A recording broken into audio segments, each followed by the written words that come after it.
4 ஆடி இருப்போம். நீங்களே பாருங்கள். நம்ம விளாட்றது ஒரு பிடிச்சிருந்தா ஒரு லைக் மட்டும் ஏன்னா நம்ம இப்போ தான் வீடியோ சேனல் யூஸ் பண்ணிக்கிறோம். இப்போ தான் ஓப்பன் பண்ணி புதுசாக யூடியூப் சேனல்.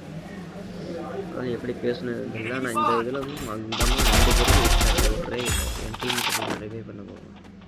அவனோட டீம் ஆனால் என் கூட விளையாட வந்தாங்க. அது நல்லா டீமெட்டு. எனக்கு ஒரு ஸ்குவாடு தேவை.